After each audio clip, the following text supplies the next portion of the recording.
Hey tribe, welcome back to my channel. Kinna Mapalo Maku. In the last video, I spoke about people who are close to retirement and the different options that they have at retirement. But today I wanted to take a step back and discuss what is in your pension or provident fund. Because too often people sign on the dotted line when they get employed and they just know that, oh yes, I know I have my pension or provident fund. And yes, I know with the two-pot system, it sparked a lot of conversation around, should I take out my money? Should I not take out my money? So today is not that conversation. Today is really, if you got your statement today, or those statements that you keep on getting but you never ever open, what does it entail? What is part of that? Okay, so two-part system, something completely different, and I did a video on that. Today, I'm just teaching you the importance of opening your statement and saying, what is it? What does it entail? What should I be looking out for? How do I read my pension or provident fund statement? All right. So if you are working for a company and it has a pension or provident fund, it's all part of your retirement planning. Okay. And again, I want to reiterate, I'm not going to talk about the two-pot system in this video. I've done a video on that and perhaps I'll do another one later because there's been a couple of developments since it came into being last year. All right.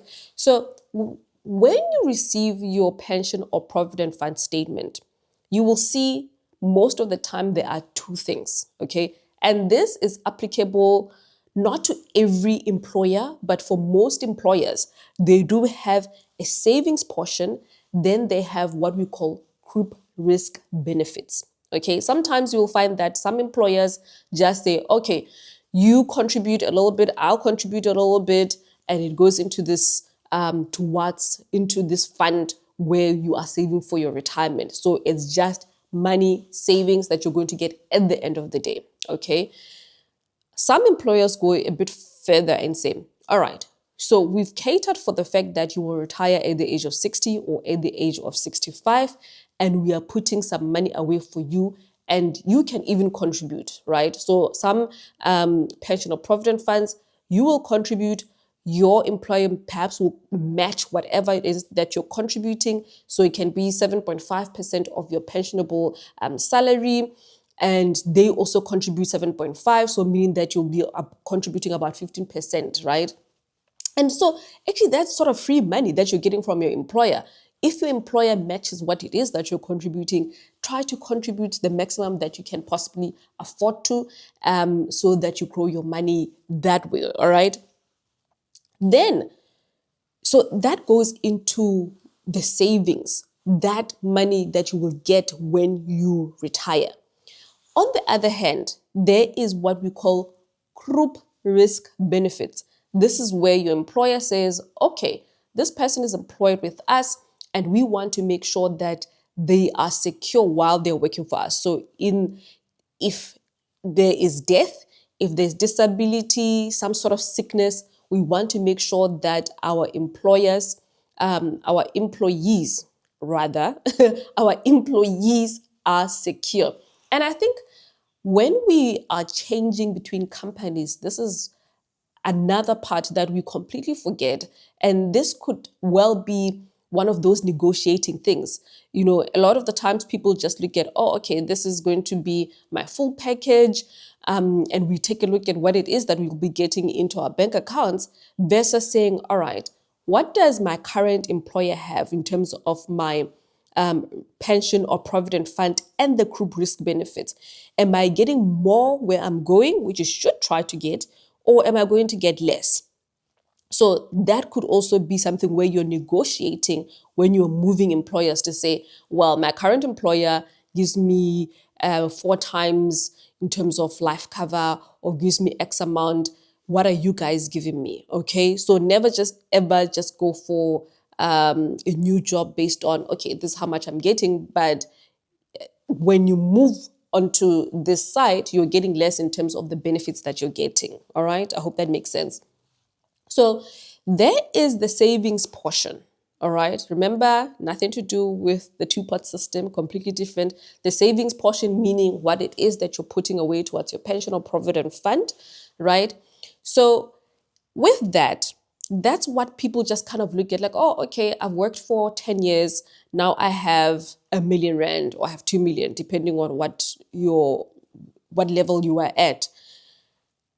People just look at the fund value. But I want you to go a little bit deeper than just looking at what you have accumulated in terms of the fund value.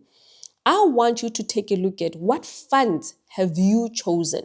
Some employers have a default to say, okay, any employer who is joining us, the default fund is this one, or they'll have like about 3 funds.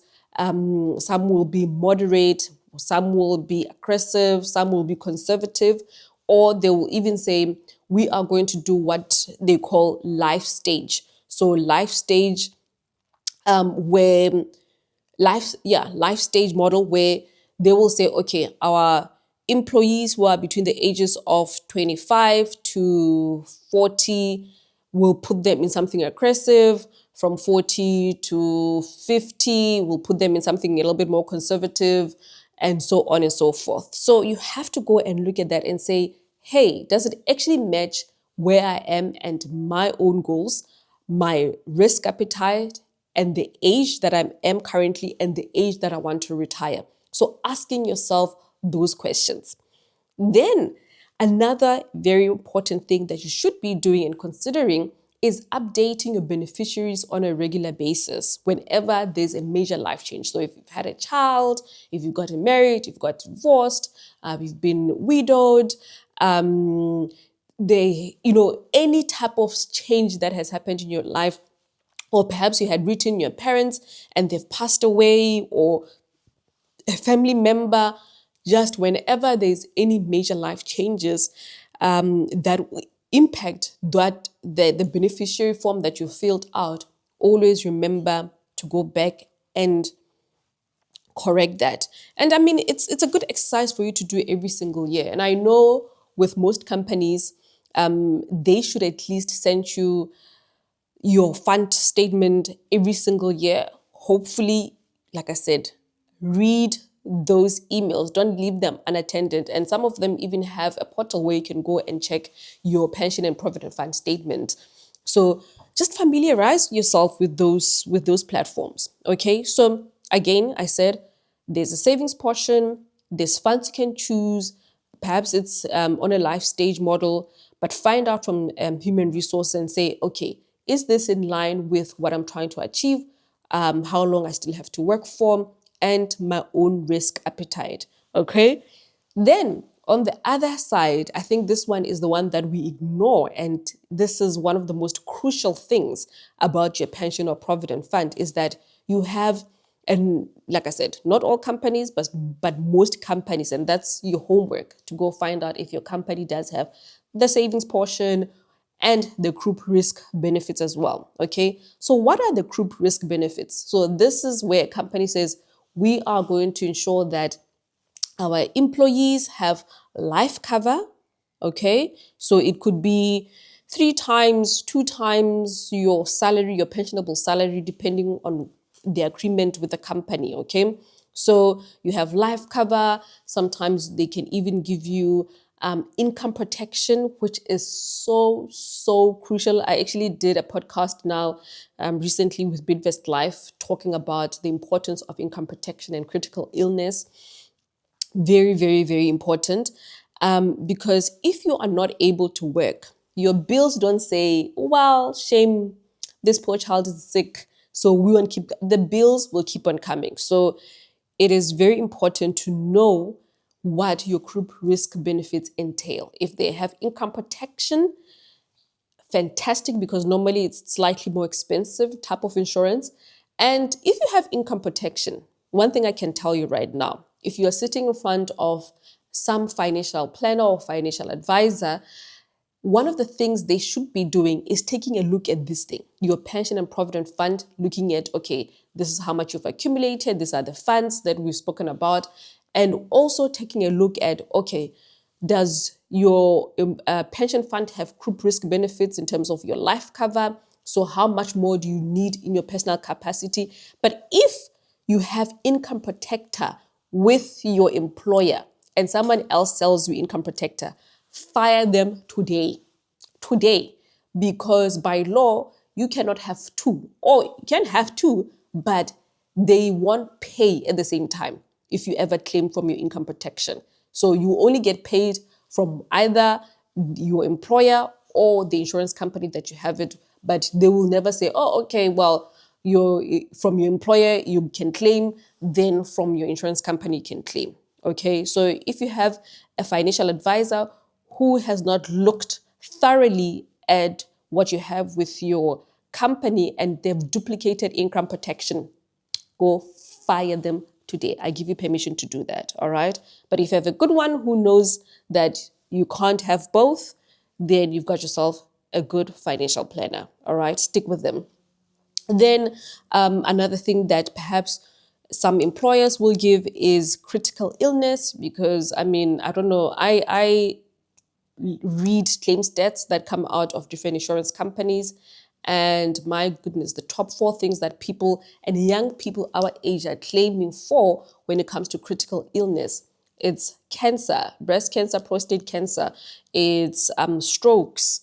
It is, I think, something to do with like heart attacks. I can't remember the fourth one. But those are the things young people are claiming for, and we should take this type of cover seriously. So you do have these things with your employer. And if you receive your statements, just please don't ignore them, just as another email coming from your employer. This is your money, you're contributing, and perhaps your employer is contributing as well. Make sure that you know exactly what is happening. So let's go back to the life cover. So in terms of the life cover, there can be two, all right? One is called approved life cover, and another one is called unapproved life cover. You can find that sometimes an employer will have both, or most of the time it's likely that they will have what we call unapproved life cover. Okay, so what is the difference there? Approved life cover forms part of your pension fund under Section 37C of the Pension Fund Act, all right? And meaning that this money will be paid out according, yes, you'll write your beneficiaries, but the trustees at the end of the day will make the final decision. Just like, remember, on your savings portion of your pension or provident fund, remember where you have accumulated the funds over a long period of time, that plus the approved life cover. Yes, you can write your beneficiaries, but at the end of the day, the trustees have a say to where the money will go. Why is that important?